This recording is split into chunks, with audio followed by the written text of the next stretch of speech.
Of the shining moon, heaven, earth, and sea, I call upon you in this hour, bring magic unto me.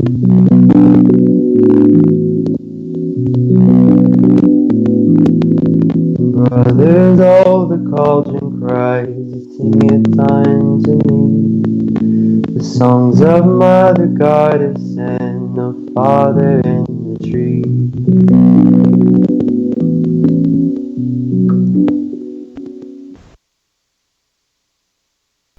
Hello, my lovelies. This is Paisley Wild, and we are off adventuring into the spaces between. And I want to thank you for joining me tonight. And we are being broadcast live on Truth Frequency Radio, iHeartRadio, TuneIn, and TalkStream Live. And also on YouTube. Hello, YouTube. And now, if you are on YouTube, make sure you do hit that like and subscribe button, the thumbs up, because I'm counting all those, really. And make sure you're subscribing and all that. So hi all. And, if you check out the podcast, I promise I will get more up. You can find the podcast anywhere you find podcasts: iTunes, Google Podcasts, Spotify, iHeartRadio, etc., etc., etc. And no matter how you are listening to me, make sure you do stop in and say hello. Or you can send me an email. It's wildpaisley@gmail.com. WILDEPAISLEY@gmail.com. And, I do want to really thank you again for joining me here on my journey. And I hope you want to keep coming back and learning with me because, hey, we do keep learning new stuff. And it's all good stuff, right? And so if you want to support the show, please do so.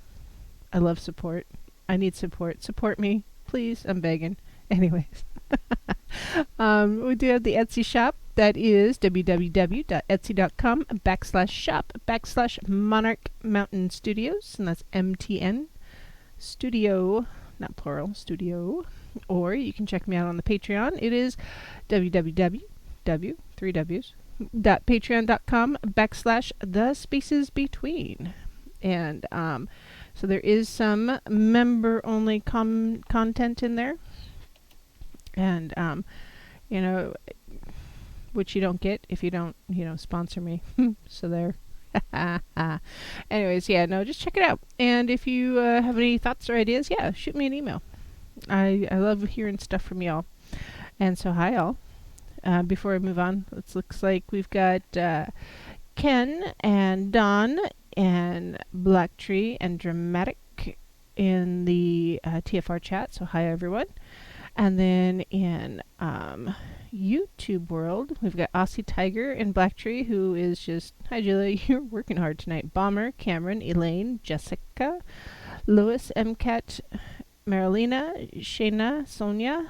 Oh, Don's in there too. So if I missed you, it means I haven't seen a shout out. But I think I saw Naysay.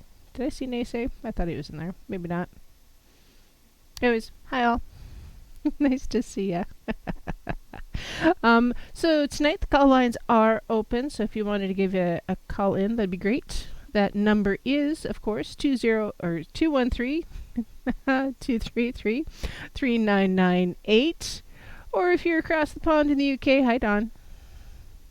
That number is 44203-393-2871. So the lines are open. And if you caught the YouTube pop-up, kind of talking about some current events tonight, mostly because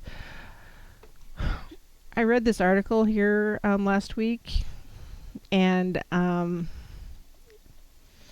it kind of roasted my chestnuts a little bit. It ticked me right off, and I got to looking around, and apparently it really made the pagan community really sit up and take notice. And it was an article in the Independent. I'm not going to mention the author of the article because I think she has already gotten too much media attention and such, because if she was attention seeking, she's getting the attention, and I don't want to go there. But the article basically is one of those hashtag New Year, New You kind of movement things, and she decided she's going to be a witch for a week.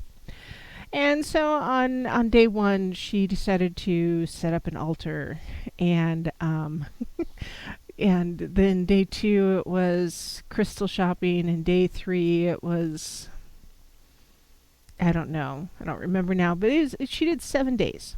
7 days of trying to be a witch. And she started off the article with it was not even tongue-in-cheek, it was just straight up, you could tell she was not believing what she was trying to do. She bought this book, it had this 7-day challenge, and blah. And at the end of it, she's like, instead you should settle for ordinary or media. It basically, the sum of her article, or what I took away from it, ultimately, is don't be extraordinary. Settle for mediocrity. And I think that's the part that really upset me the most. Um, because why should we settle for mediocrity? In general, in our day-to-day world, doesn't matter if you're a pagan or a witch or a Christian or a Muslim or agnostic or atheist or whatever, why settle for mediocrity? Why why set the bar so low? And I think really truly that really, I think, probably upset me the most, because there was no challenge to better yourself. There was no challenge to be the best you, or do the best you can, or be the best parent you could be, or sibling, or friend, or chef, or housekeeper, or anything like that. It really was, don't worry about it. You can never be good enough. And man, what a disappointment. Why would you want to do that? I mean, where's the goal? Where's the joy? If you're just going to settle for, crumbs, I mean, why go out for cake? I mean, I just don't get it. I mean, if all I wanted to do was smell the coffee, I'd just drive by the coffee shop and smell the coffee. Or we've got here locally, we've got a company that actually makes coffee roasters. Yeah, that is a nice company to drive by once in a while, because when they have a new machine out or ready to ship out, they have to test it. So they test the coffee roaster by roasting coffee, and it makes the whole area smell like roasted coffee. It is glorious. I love the smell of fresh roasted coffee. I like coffee, by the way. I love coffee, and it is never too late for coffee. I will drink coffee any time of day or night, and it doesn't really matter, because I will go to sleep right after coffee. And if all I wanted was just settle for the bare minimums, yeah, I would just drive by and smell the coffee, and woo, that was my coffee fix. But you know what? That's not it. I want the coffee, so I'm gonna go get coffee. I will get the coffee and the cake. So, because I don't want to just settle. And I think a lot of us do, even though we don't want to. It's not our goal, it's not our plan, it's not our intent. But sometimes that's what life throws at us. We get comfortable, we get complacent, and we don't challenge ourselves. So even though we haven't consciously said that, yes, we're just going to settle for it, you can't. You can't stop challenging yourself. You can't stop trying to be the best that you can be. You still have to challenge yourself. You cannot be complacent. You cannot just settle. And I mean, settling is what, it's what the used yeast does in my wine when I brew the wine. There's some stuff at the bottom, the dregs. It settles out, and I dump that out. So yeah, that's the thing. I suppose if I had pigs, I'd feed it to the pigs, but I don't. And instead, I try to just take, not right now, because I have 4 feet of snow. But when it's warmer out and there is no snow, I actually pour it on the base of like my oak tree or my plum tree or any of my elderberry trees. So there is, I try to return it to the land. But generally speaking, you discard that because you don't want it. And so that, to me, that's settling out. The things you don't want, that settles out. Don't settle for what you don't want. Period. So, this article. It got published, it got worldwide. A bunch of people read it. And then Pagan, the Pagan Federation, I think it is, has a petition going around. And people are signing it, of course, because they would like to see a rebuttal in the Independent, talking about this article and how it's really not putting pagans or witches in an appropriate light. That is actually kind of talking down to us, making fun of us. And if it had been Christianity or Islam or Jewish, gotta tell you, there would be a bigger outcry, and there'd be more people upset. But because we're pagans and witches, forget about those folks. Who cares about them, right? Well, we care. By golly, we are not going to settle for your mediocrity. Period. I think that's why so many pagans and witches are trying to do things for the environment, for instance. Mostly because we notice nature. Often we're very in tune with nature because that's who we are. And yes, Shana, she was very much mocking the craft. 100%. On day 7, she decided that she was going to sit down and learn tarot and read her horoscope. Or not her horoscope, but read her cards and tell herself what she was going to be for the rest of the year and all that, because, the book that she had that came with the tarot cards was going to tell her everything. And,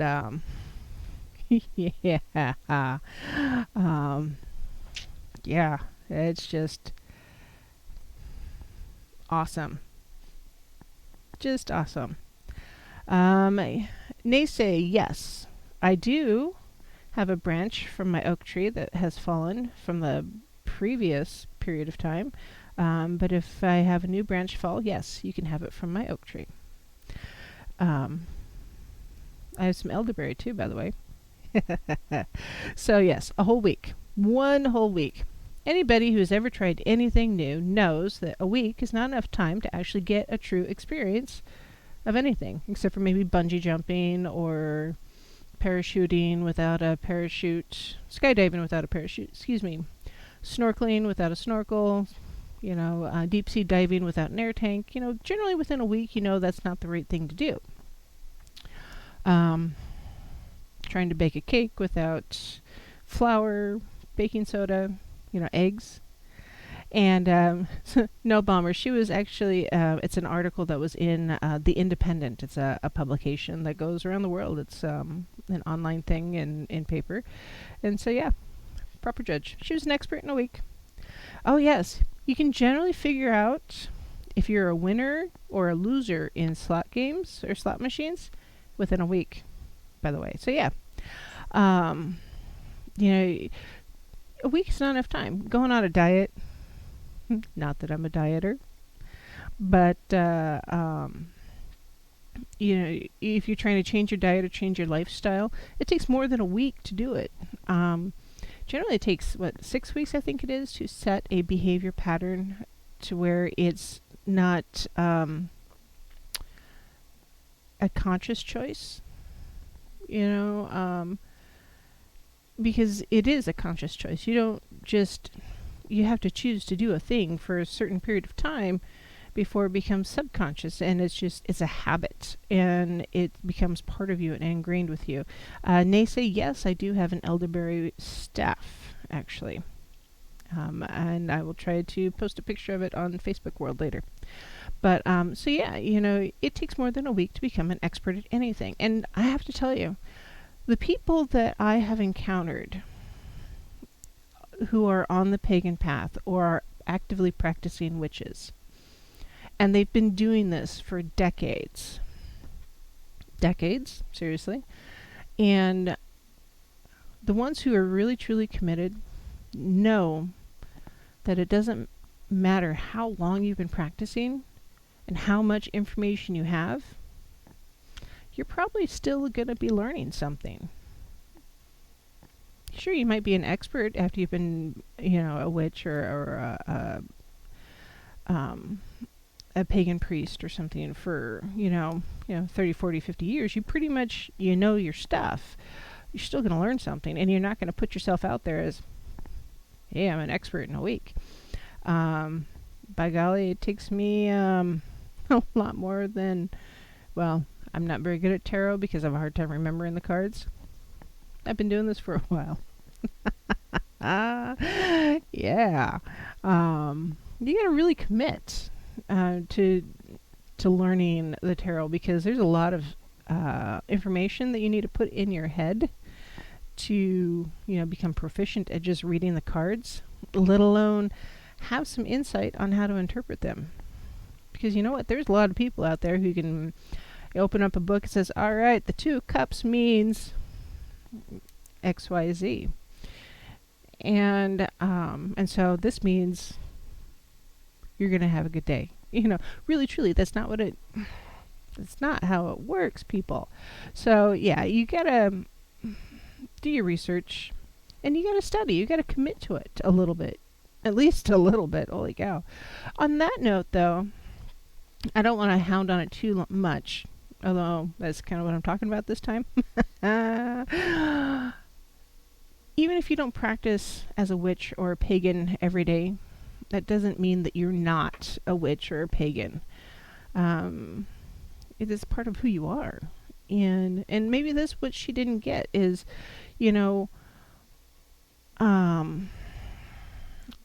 exactly, Day. So Day just commented in YouTube chat. She goes, I was surprised that they actually published her work. A 10-year-old could do better. Yeah, Minnie Paisley has told me better stories. I'm just saying. And, oh yeah, that ego gets you in the way. Yeah. And, maybe her ego was in the way. Her prejudice was in the way. Because there is a lot of prejudice from the outside community looking at pagans and witches. I mean, a lot of them think we're just crackpots. Or we're a little touched in the head. But and maybe, I don't know, maybe we are. But I don't understand, or I don't believe that we are. I really don't. Because we see things differently. We see the world through a different lens. Excuse me. We interpret the world around us differently. We experience life differently. I mean, really, truly. I just...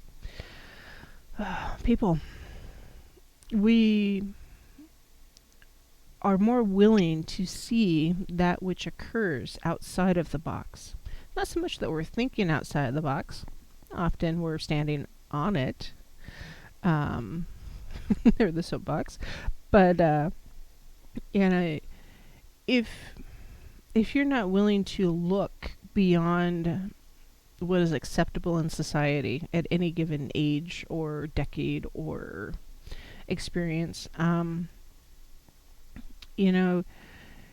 it's you're not going to really experience the pagan path. You're not really going to experience witchcraft in all of its awesome glory. And I gotta tell you, I think it's awesome.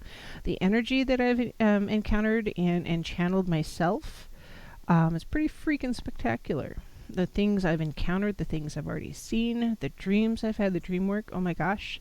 My crystal ball that I have now, actually I've been working with it a little bit, and that's really fun. I have to tell you, it is a fun thing to do. And yeah, I'm pretty stoked about it.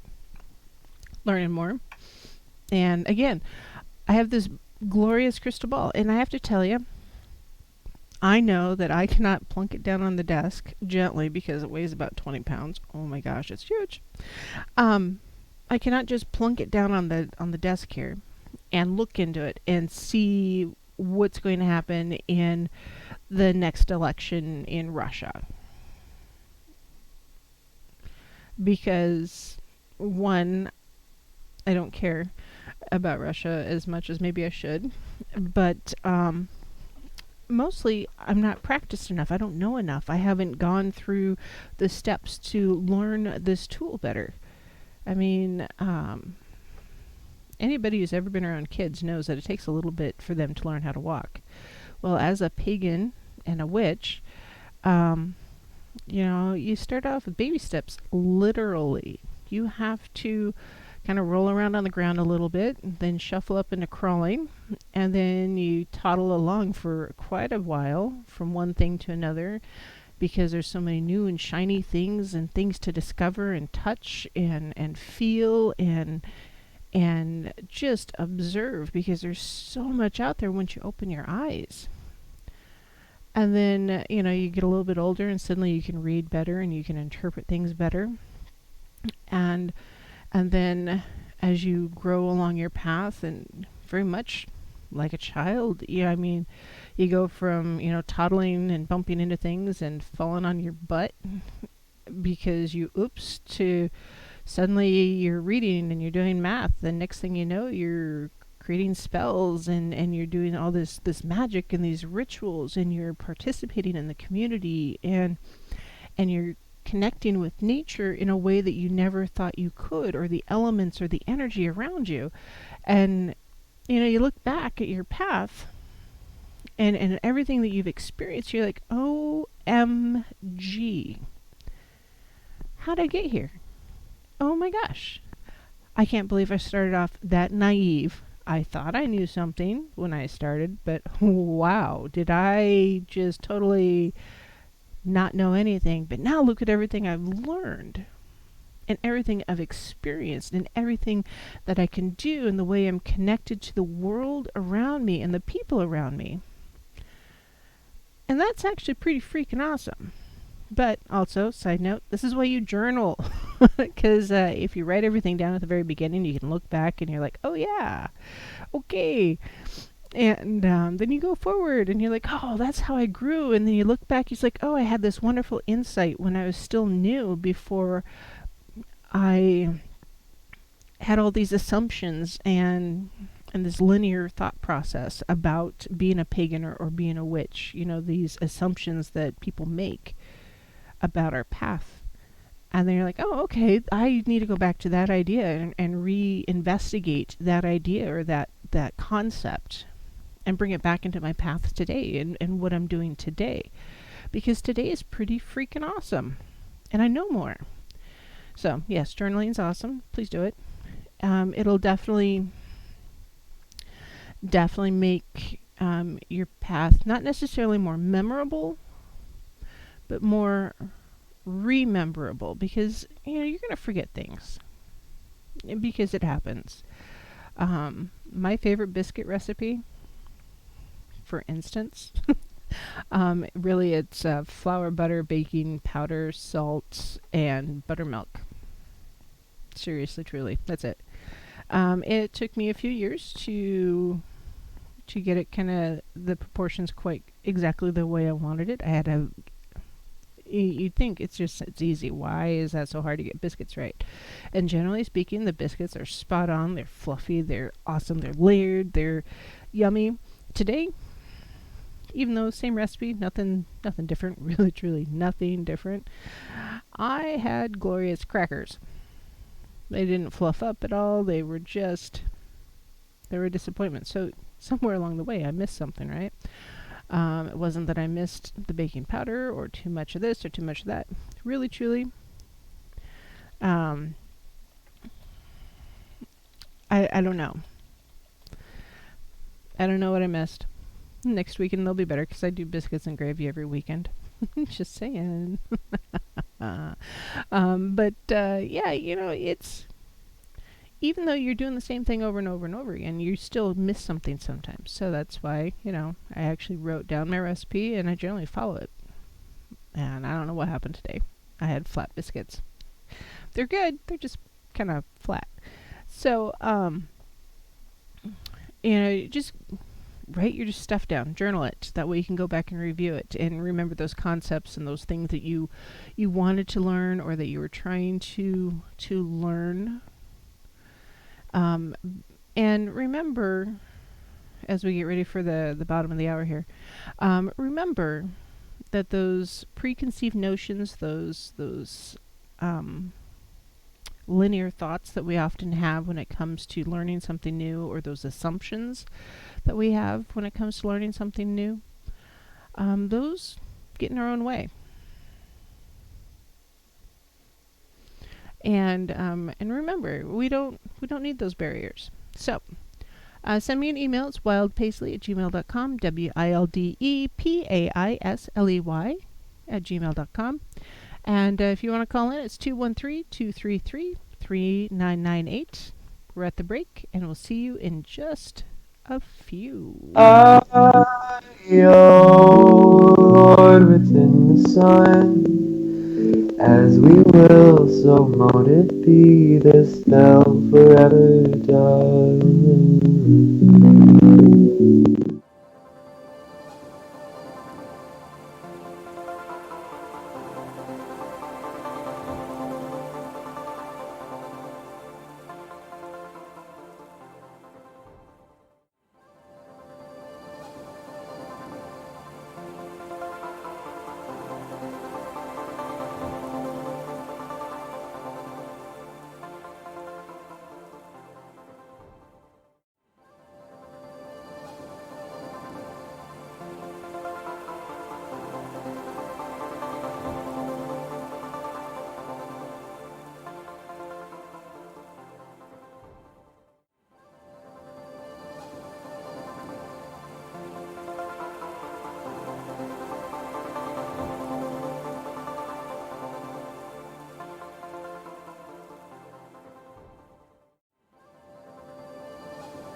Sisters of the shining moon, heaven, earth, and sea, I call upon you in this hour, bring magic unto me.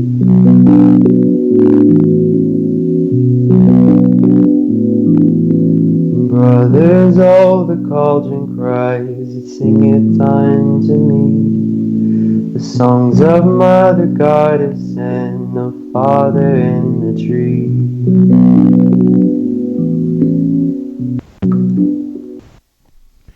Hello, my lovelies. This is Paisley Wild, and we are off adventuring into the spaces between. Hey, Jessica.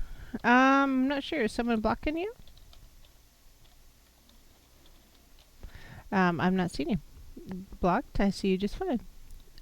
So yeah, we're just kind of talking about some self-imposed limitations. No, actually, we're just I am kvetching, griping a bit about other people's preconceived notions. So yeah, But I got to thinking, during the break, maybe we should talk about what's coming up. So, here, first part of February, January 1st and 2nd, we have Imbolc, and or also known as Candlemas. And generally the first and second, and just it's so traditionally Imbolc actually is marks the starting of lambing season for sheep, and the word Imbolc itself actually is derived from the Gaelic word for sheep that are lactating. So, yeah, but basically it's the quickening of the year, because we're rapidly approaching spring. We're only about 44, 45 days, I think it is, from the first day of spring. Can you believe it already? We just got winter happened last week, so I don't know. I literally have 4 feet of snow. It is insane. And even when Minnie Paisley's out and about and walking down a path or something, she's like, "Woohoo! I'm in a tunnel." So there's a lot of snow. Goodness. But so yeah, as we're approaching spring, it's the quickening. You know, you'll start if you're a farm kid, which I am. The calves or the cows, the sheep, the pigs. Anything that's not necessarily pigs, but goats. Anything that breeds seasonally, deer, elk, moose, that kind of thing. They're going to start looking more and more noticeably pregnant as they're approaching the time to give birth. So it's also a time to celebrate Brigid. And so the weekend of the 1st, I think it's a weekend this year, often there is, it's a good time for a festival or a feast. Actually, it's any time's a good time for a feast. But you can decorate your altar a bit for Brigid, to celebrate Brigid if that is something on your path. And often, actually, there's a Brigid's cross. So here's something that paganism has that other traditions have also, and it's a cross. So traditionally, it's made from reeds, and it's not a typical cross. It's more I can't show you on here because you can't see me if you're on the radio. Basically, it's woven reeds, and it celebrates the quarters more than actually anything else, because you're a quarter of the way through the year. I think that's what it is. No, not quite. Well, the pagan year. You're halfway between the seasons and all that. Look it up. By golly. But you can do a Brigid doll. You can plant seeds, bake a cake, light candles. You can always light candles. Actually, I'm totally stoked about candles. I neglected to light my candle tonight, sitting here. But there's the serpent is often represented this time of year for Celtic mythology, because the serpents are beginning to come out of their hibernation in their area also, sometimes. Some herbs that are often found are blackberry. Actually, I like blackberry all year, but yeah, colt's foot.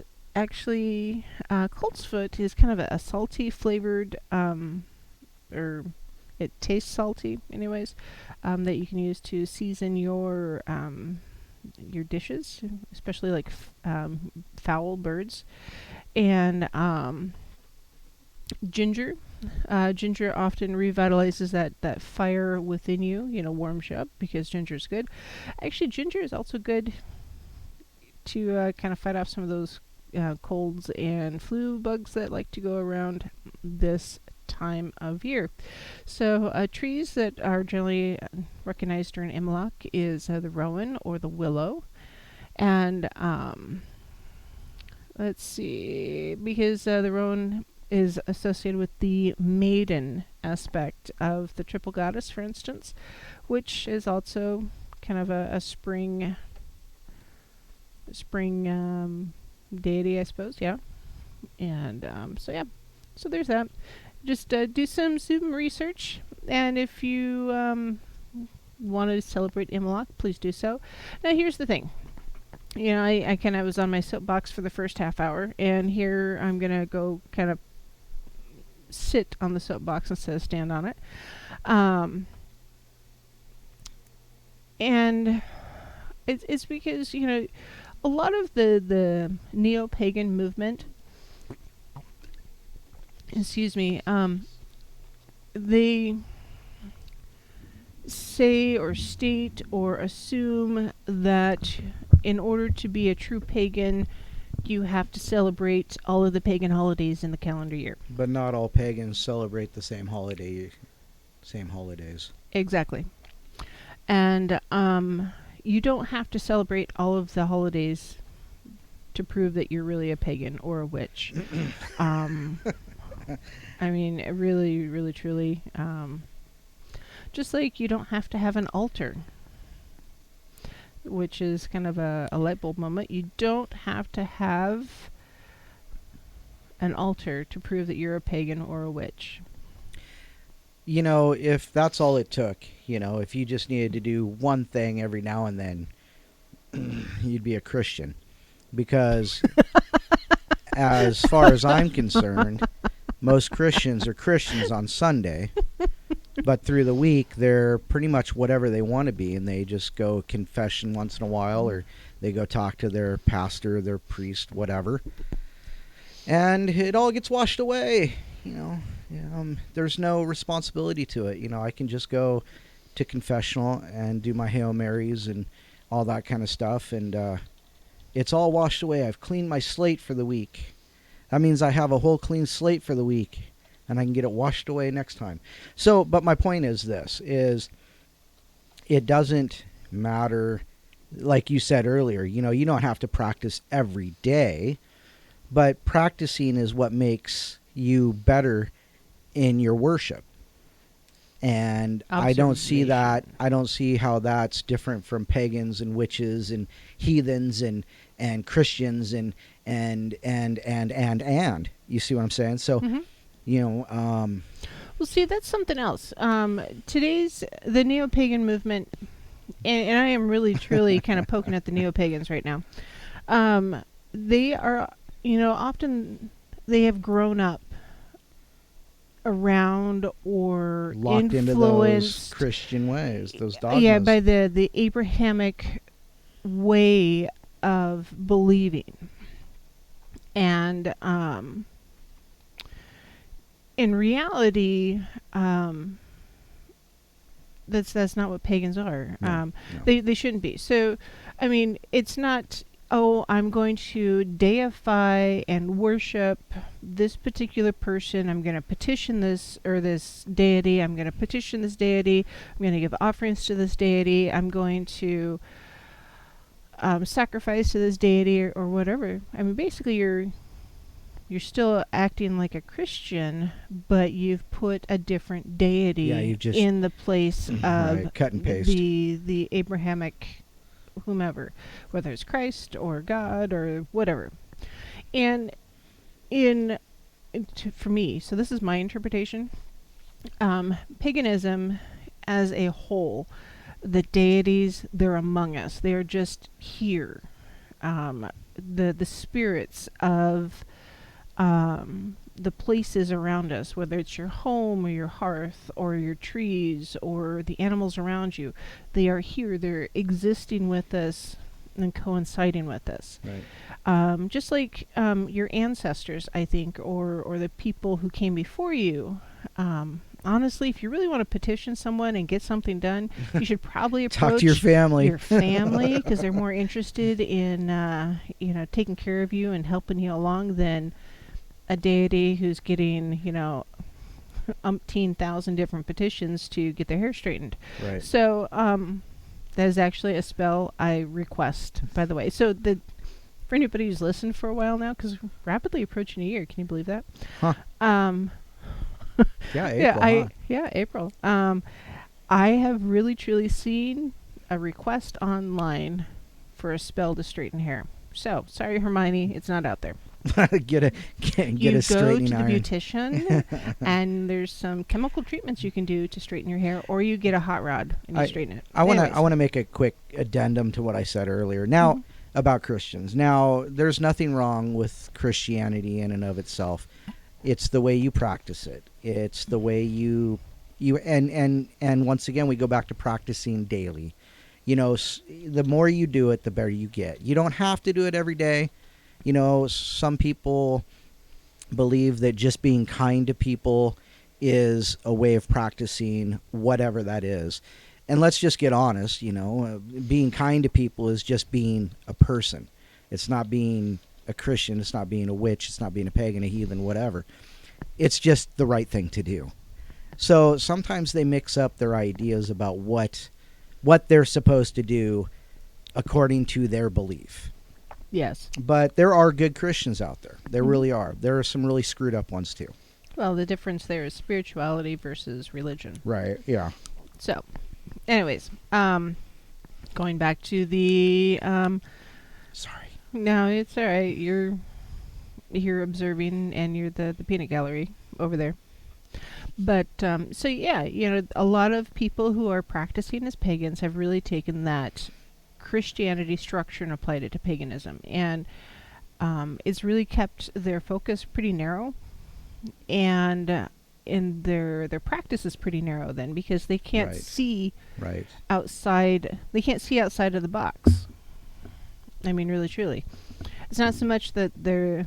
I mean, seriously, there is no spoon, there is no box, but they can't see outside of the box. Right. They can't see past the reflection in the spoon. Yep. They can't see the forest for the trees. Whatever analogy you want to use, it's a legit thing. So, you really, as you venture onto the pagan path and you learn more about the pagan path, you learn that it's more of a spiritual awakening rather than a religious awakening. And there is so much more. So much more. So, yes. Going back to the calendar and Imbolc coming up, if you don't want to practice it, you don't want to observe it, don't. Right. Move on, do something else, drink your coffee, eat your biscuits, your scones, whatever it is you eat for breakfast, and Hi, don't change Alice. anything. Sorry. Hi, Alice. Well, you know, Minnie Paisley was on last night, so That's true. yeah. So, you know, you don't have to have an altar. You don't have to have an athame. You don't have to have a wand. You don't have to have a staff. You don't have to have a broom. A 30-pound crystal ball. Hey, I love my 30-pound crystal ball. I am not going to drop it on your toe, I promise. So, you know, you don't have to have all of those things and accoutrement and tools and stuff to be a pagan or a witch, because it's really, truly a way of life. Just like eating healthier. Or just being a heathen. Being a heathen. Wearing clean socks. Yeah, that could be, you know, that's a way of life. I think clean socks are important. Oh, the dry socks are more important. Ooh, dry, clean socks. I gotta tell you, my shoes get wet. Oh, There's God. nothing more glorious than putting on dry, clean socks. It's the little things, I'm telling you. So, yeah. You know, just remember, as you're on your path and you're learning things, there are going to be obstacles that you need to overcome, and because they happen, don't be afraid to write them down in your journal. That's why we journal.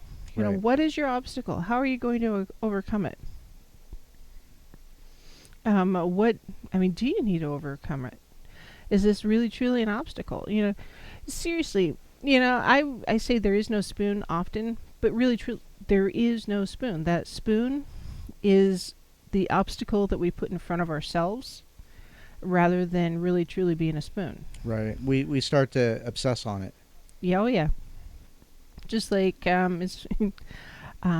really think that to make frosting, I should have some sugar. But what kind of sugar? I mean, I can actually make a really nice buttercream with just standard sugar. I don't have to have powdered sugar or caster sugar. So it's really, truly, what is the issue? Is it really, truly an issue? Do I really need frosting? Yes, actually, I do. Just like there was some chocolate in the house earlier, and I don't know what happened to it. It walked away. So yeah, it's I don't remember buying it for you. well, yeah, shouldn't have put it in front of me because that becomes my chocolate. So, anyways, but no, if you're out walking, keep your eyes open. Observe the world around you. Right. Whether you're walking in nature, walking down the street, and it's in a way it's kind of a situational awareness thing. And if you've been in the military or law enforcement, you'll understand what situational awareness is. Basically, you're aware of your surroundings, and you'll see things, you'll observe things differently than if you just have your head in the sand or the hat over your eyes, the wool over your eyes.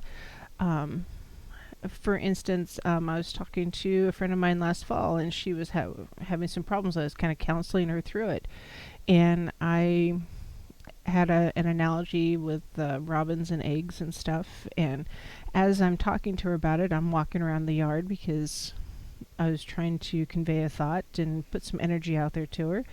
And here there's a robin's nest, and there's an egg at the, an egg shell, a robin's egg shell on the ground right there as I'm talking about the robin's egg being an analogy for hatching and flying the nest, basically. And, I picked it up, and it's now in a safe spot because I had it on my altar for a little bit and changed things around because I do that. And so it's still in a safe spot because to me that was not necessarily a sign, or kind of maybe it was a sign. It was a gift. It was a gift. I was on the right track. I was saying the right things, and I was at least getting the right message. And I'm pretty stoked about it because it's kind of cool. I mean, how often do you find robin's egg shells? Talk about something tiny. In North Idaho. Especially with all the eagles around. Eagles, cats, yeah. Etc., etc., hawks. So, you keep your eyes open. I think that's why possibly, paranormal stuff with you and Brent, because you guys are looking for Bigfoot or signs of Bigfoot or the paranormal, you're more likely to see them because your eyes are open to the possibility. Right. You are mentally open to the possibility that something is out there that you cannot explain. Right. And that's our whole, that's part of our whole message. That's one part of our message, I should say, is that, you've got to be open to these new experiences. And even if you are open, you may not have them, and that's okay. But just keep an open mind and keep your eyes open, keep your mind open, and something may step through or something may not, but that doesn't mean you're not doing it right, Mm-hmm. We had, it was like a year and a half or 2 years ago. It was 2 years ago, October. We had that person that was losing their chickens, and they couldn't figure out why. And there was a polygate or poly fence, polyplastic fence that they had that had a hole in it. And they told me that they were thinking, well, okay, I've got some old string laying around the yard from bales. And they couldn't find any. They came back out, and it was stitched up with used baling twine, And so I think I saw pictures of that. A coyote can't do that. Oh, no. You can't. You almost have to have opposable thumbs to tie a decent knot. You have to have opposable thumbs to be decent. So the point is, though, is that if you keep your mind open, keep your eyes open, you will find your path in some manner. Yes. Yes, you really will. And I know that there's a lot of folks out there who are pagans or witches, and they're concerned because they don't have a patron or patroness. Heathens don't care. I'm not talking about you. I'm just saying. I know the you're point a is, heathen. the point it's the is beard. you we know you're a heathen. you honor the one that you feel gave you the gift or gave you the honor of whatever it was, and you I hate to use the word sacrifice, but you sacrifice to them. You say, you pour a little out for the homies, but it doesn't matter if you patronize a deity. It matters that you show respect. Yeah, respect's good. But, there are people, though, that are really upset that they don't have a specific deity that they feel called to work with. And, that's okay.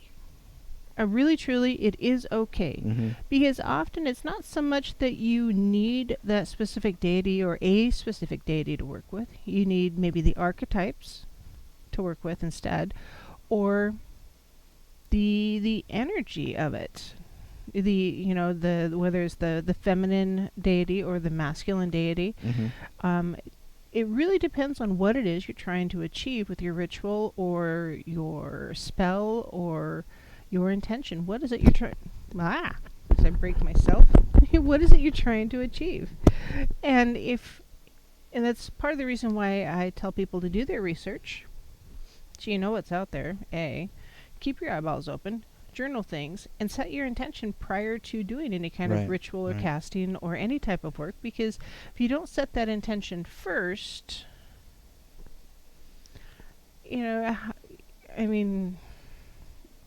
it's like trying to go somewhere without knowing the way. You're just going to get lost. Yeah, you're just going to turn circles. You're not going to go anywhere. Exactly. So yeah. I don't know. Anything else? Any other thoughts? That lady. What lady? That lady. I'm going to be a witch for 7 days. I know you were talking about it because I was listening. Well, that was at the beginning. So the Pagan Federation, aren't they British? They're British, right? They're UK? Yeah. Well, so is she, by the way. Oh, okay. Well, then they ought to, and you mentioned to me that they were requesting a rebuttal. Mm-hmm.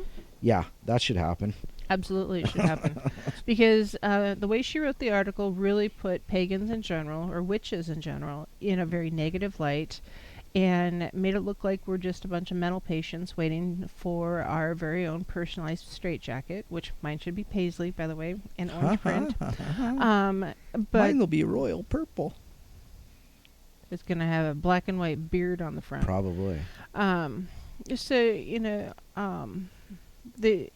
She really put us in a light where it made us sound or look like we were mentally deficient because our path or our traditions were different.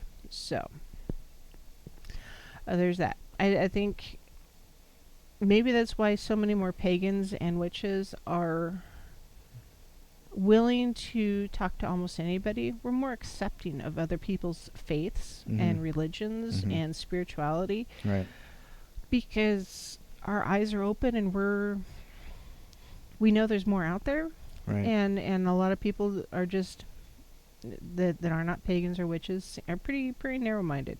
Now, not all of them. I'm not going to lump everybody and say, oh, if you're not a pagan or a witch, you're narrow-minded and an idiot. Although, I got to tell you, I know pagans and witches that are idiots too. So, they're being an idiot can go. That's a label anybody can wear. But now, I really think my biggest takeaway from that article, really, truly, was that she felt it was okay to settle for mediocrity. Yeah. Well, no. She felt it was okay to sell mediocrity. Well, yeah, that too. Yeah, sadly, she got paid for that artical. Well, that's not exactly what I meant, but yeah, that kind of pisses people off too. Well, but yeah. I mean, she has decided that her life is not exciting, and she does not want to look any further than her own beliefs, and that spoon is reflecting back at her. Oh yeah, and the image is very distorted. So well, it's the end of the show anyhow. Yeah. So his straitjackets are very snazzy. Yes, especially if you get them bedazzled. Ah. Oh my gosh. But so yes, do not settle for mediocrity. My challenge to you for 2020. Ooh. There you go. 2020 challenge.